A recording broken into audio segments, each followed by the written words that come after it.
Teach est le produit d'une vengeance qui date du siècle oublié. Voilà pourquoi cet homme est impitoyable et qu'il n'hésite pas une seule seconde à détruire tout sur son passage pour atteindre son objectif. Ouais, ça m'étonne pas, hein.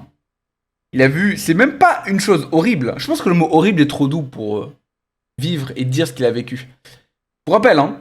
Donc il a vu des gens se faire exécuter. Le flashback n'est pas fini, hein. Il a vu des gens se faire exécuter comme des lapins. En gros, il a vu une injustice hyper violente sur les siens. Injustice parce que les dragons célestes peuvent faire ce qu'ils veulent sur son peuple. Ensuite, il a vu un massacre, d'accord? On lui a balancé des haches à la gueule, hein. Rappelez-vous du scan, on balance épée et hache à sa gueule, d'accord? Ça m'a assez le protéger. Très certainement, il va voir toute sa famille mourir, il va voir son père mourir, se sacrifier pour lui. Ça vrille le cerveau d'un enfant. Parce qu'en plus, là, il a quel âge? 3 ans, 4 ans? Je sais pas quel âge il a. C'est un bambin. Et il est hyper violent. Et c'est normal.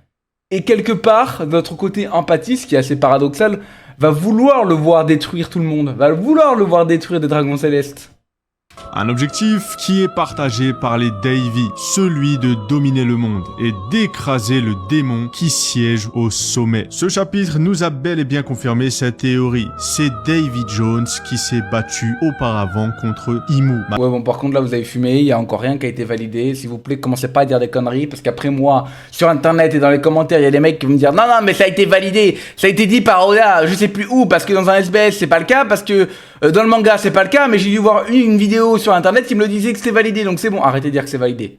Tant que c'est pas validé dans le manga, arrêtez de le dire, s'il vous plaît.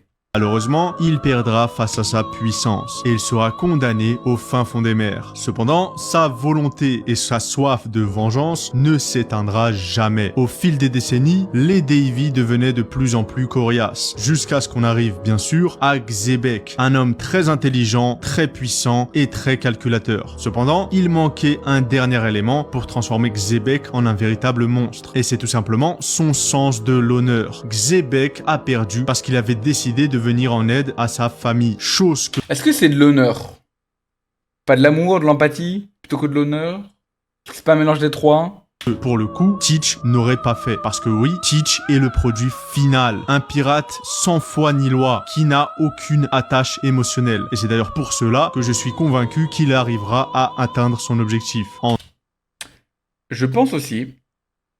Et j'ai hâte. C'est pour ça que pour moi, l'antagoniste final, c'est Teach, hein, c'est pas Imu.